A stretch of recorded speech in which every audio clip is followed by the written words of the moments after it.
Tommy, hanging with Johannes from Avatar. Man, it's great to see you. Good to see you, man. How are you? Very good. This is a very different look that I normally get from you. I've had one without the makeup, and I like the glasses. Nice touch. Well, thank you. Well, I can't see without them. So I feel like I have to ask smarter questions today.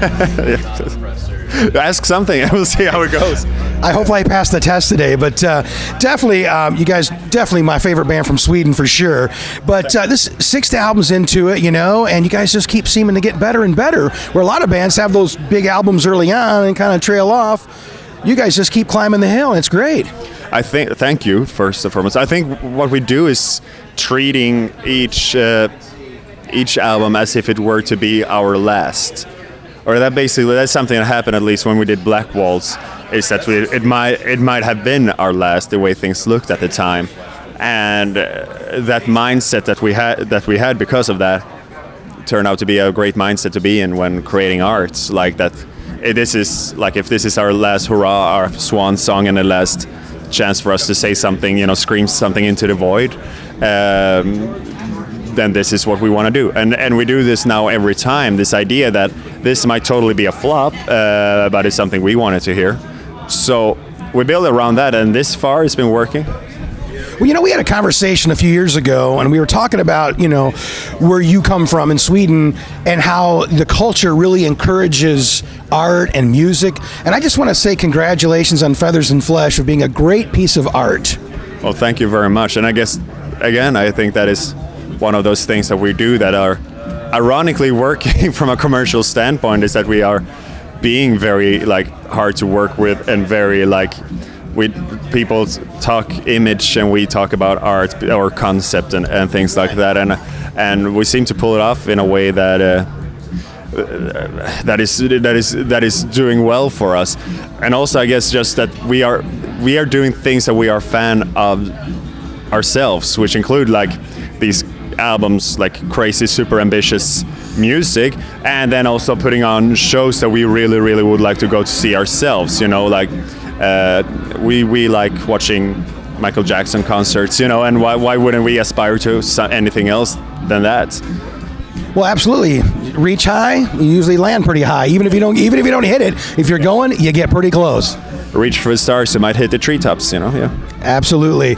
Now, with your drummer John being behind the videos, and we talked about maybe this last record. Whoa. Me, John, and Johan, our director. Yeah. What did he tell you now? Okay, in all fairness, what I usually ends up is he takes on the producer's mantle a lot for it. But I've been writing quite a few scripts. I just thought he was actually editing the video. I was No. We have a guy for that, Johan, who is a workhorse. He's director, editor, photographer. Nowadays, as the projects are growing, we bring in more people, but it's usually centered around us as a band, and in the band mainly me and John. As far as it comes to coming up with ideas and the concepts and writing the scripts and everything, then I think that the grown-up things are pretty boring, and where John gets the credit is. On top of all that is going through castings, if we use other actors, locations, and finding the right people and all that. He's totally the producer of them. So you make him do the heavy lifting. Yeah, exactly. Yeah, I think writing scripts is heavy lifting too. It's just I'm better at that than at casting people. Well, it's great you guys know each other's strengths and stuff like that, and it's great to have that. But back to those scripts. Have you guys ever considered actually making a full-length movie to where each one of you become a character, not just a video, but an actual character that maybe ties in to the music somehow?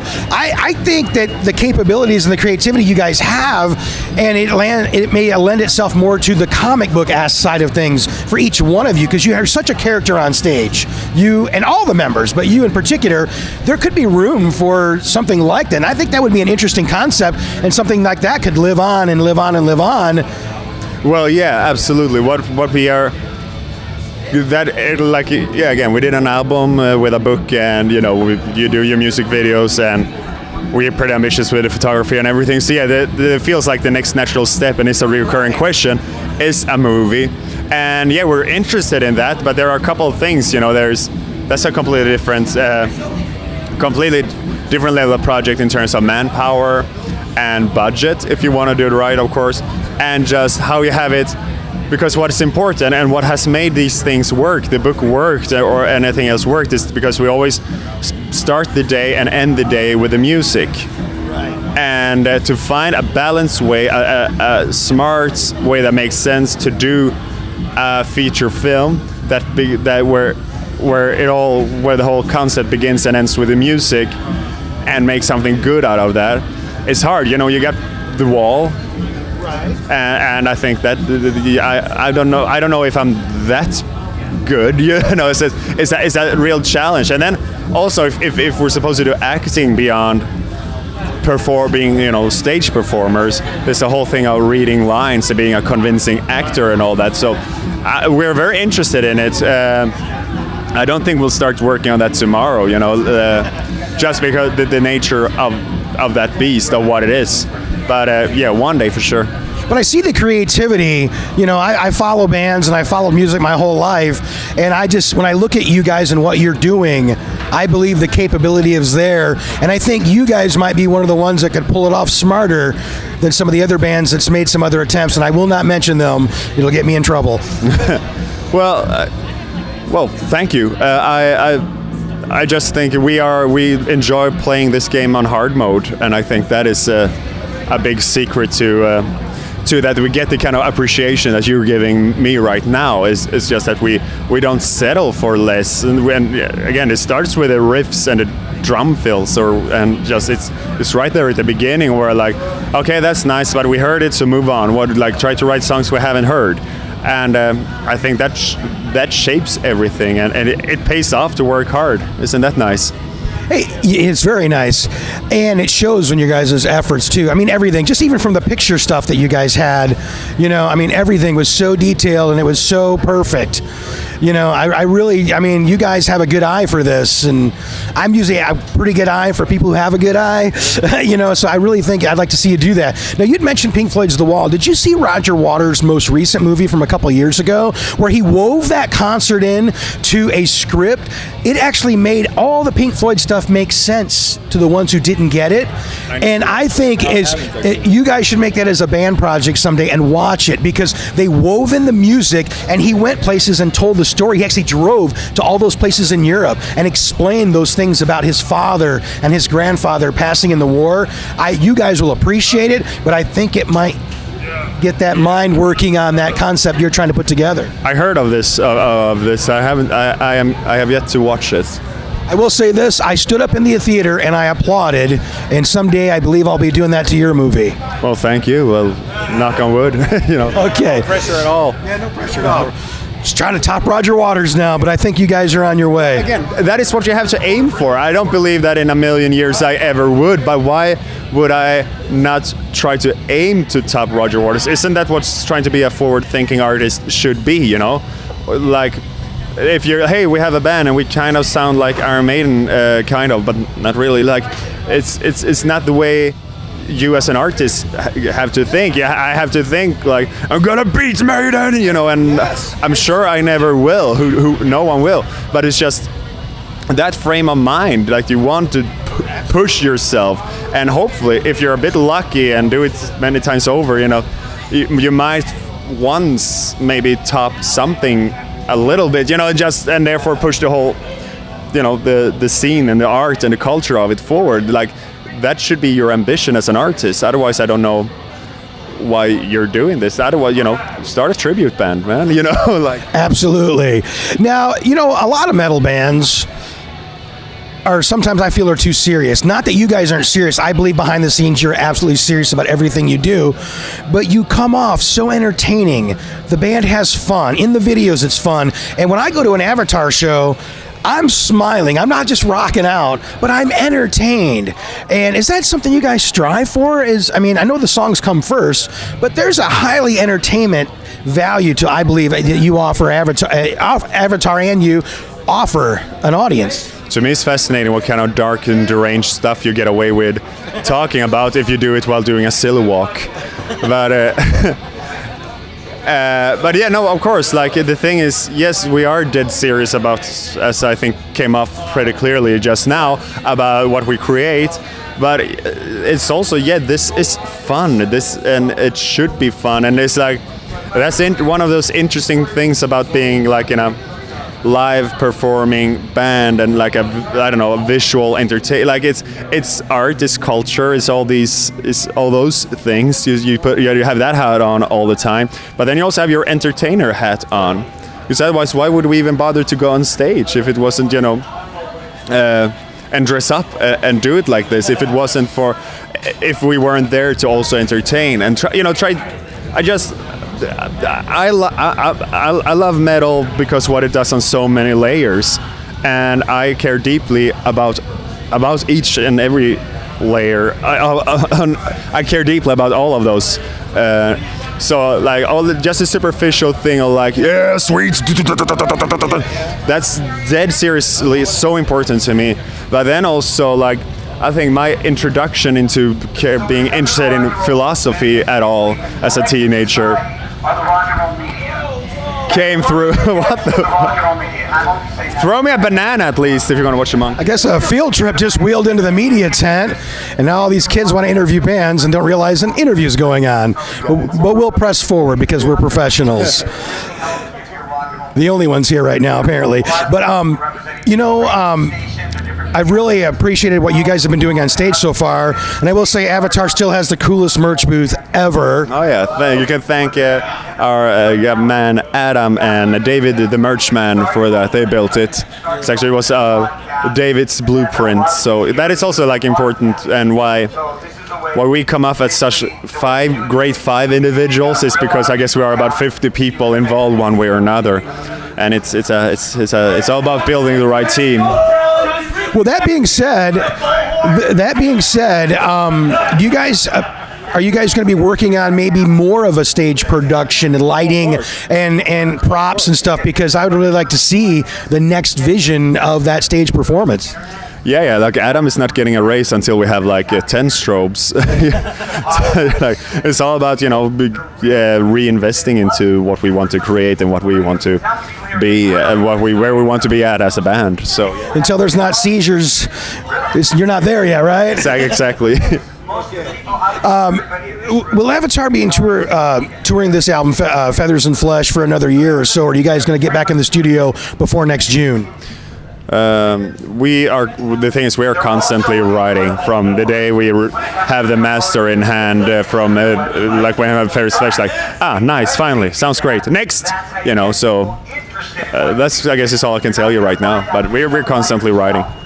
Well, the reason I brought June up is we have this station show called The Big Growl, and I'd love to have you guys play it.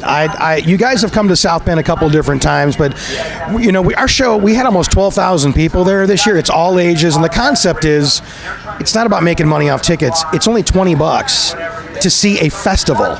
It costs more to park here to come to our show, and I'd like to have you guys a part of it.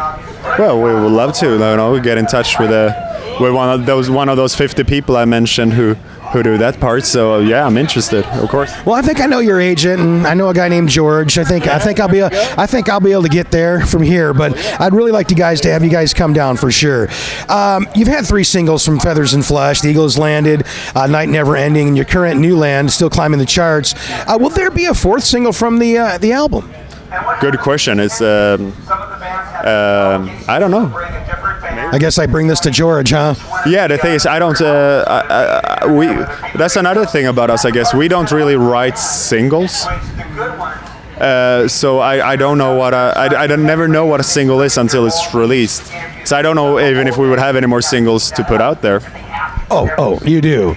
Pray the Sun Away and When the Snow Lies Red. Love them. And they're back end on the album. Those are back end tracks, man. So great songs. Oh, thank you. Well, again, the band is always wrong when it's about structuring we spend lots of time on that. But with this album, it's of course a very special thing because it follows a story, So I think I believe we even had this argument with someone about exactly that, like, well, this will be a single. You should put it higher on the list. Screw you. That's not how it works. Can have Beauty and the Beast dance like in the second scene in the movie, and then she gets locked in after. Like it's weird. Now, have you guys ever recorded a cover single or anything like that? Yeah, on Hail the Apocalypse, we covered Something in the Way by Nirvana. I didn't catch that for some reason. But you know what? I noticed your guitar players, I don't know who they're influenced by, but I tell you what, I would love to see you guys do a Pantera cover. Tim has the CFH tattooed and also Trendkill on his arm. Is a huge Pantera, and I think his two main influences as a guitar player must be Dimebag and Eddie Van Halen. And for Jonas, I think for a long time it was Zakk Wylde and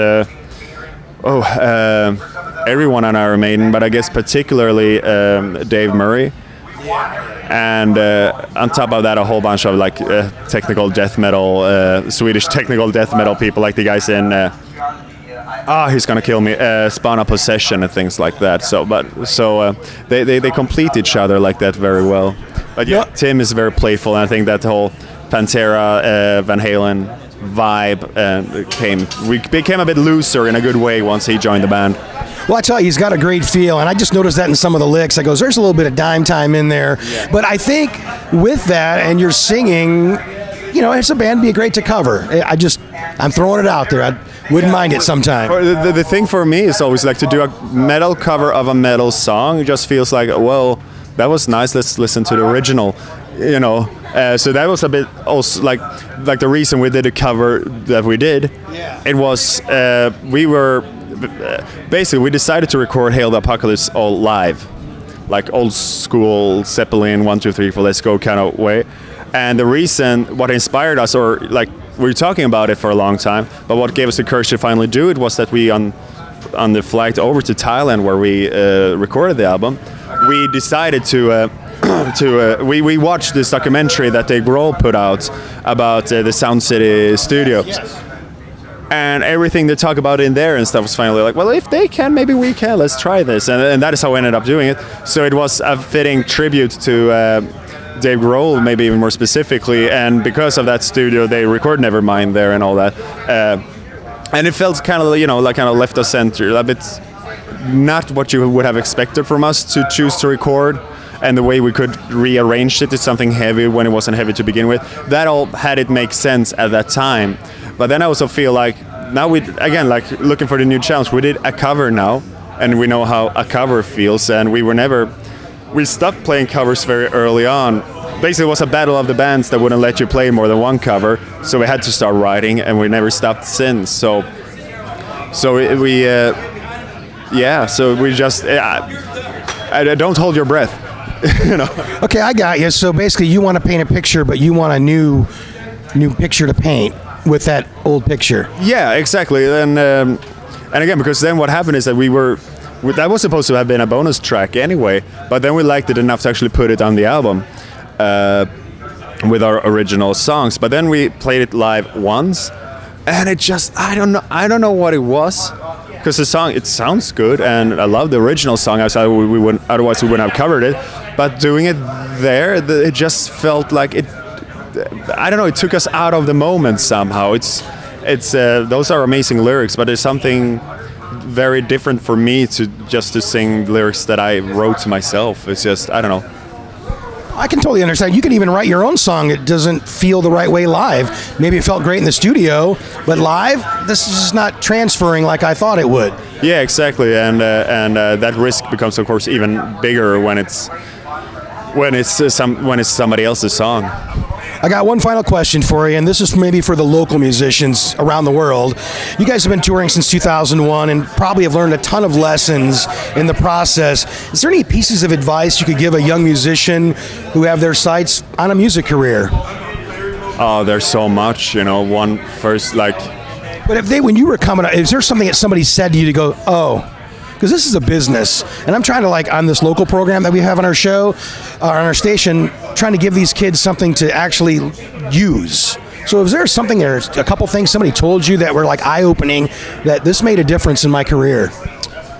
Well, there are certain things that I feel like we matured into that is purely learning by doing, but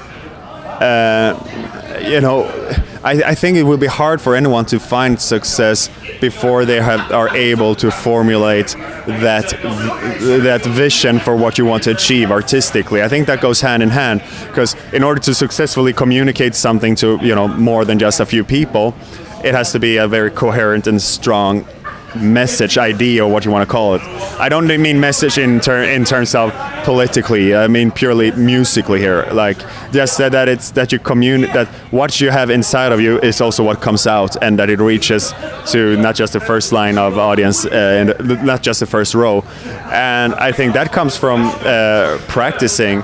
So I feel like I could make a list that it's very important that you write a ton of songs and rehearse a lot. It's very important that you learn to work together as a team and learn each other's strengths and weaknesses, and not everyone doesn't have to be like the band dad. You need a mom, you need a big brother, and you need a little baby sister and everything in a band. So you need all of that, and all these things takes time. So I feel like it's basically do everything. Do all the smart and good things, and learn from your mistakes, and don't be afraid to make mistakes, and be patient. Also because it feels like even like Beatles had 8 years of an album releasing career. That's pretty short by today's measures. We have been releasing albums for longer now, fewer albums, but more years. But they started in like 57, I think, or something like that. That wasn't an overnight success. Those guys played and played and played and played. They're a cover band, basically. They started to make a name for themselves down in Liverpool, and then they got to go to Hamburg and be residents on some strip club or whatever, and play 4-hour sets there. Then they came to London. Then they get to play as a backing band for some guy recording My Bonnie as a rock and roll version, and then they got to do Please Love Me Do and Please Please Me, and it's just. It took Beatles 7 years, and you're not better than the Beatles. If it takes 7.5, that's okay. Be patient. Well, Johannes from Avatar, thank you so much for taking the time. We appreciate it. Well, thank you very much.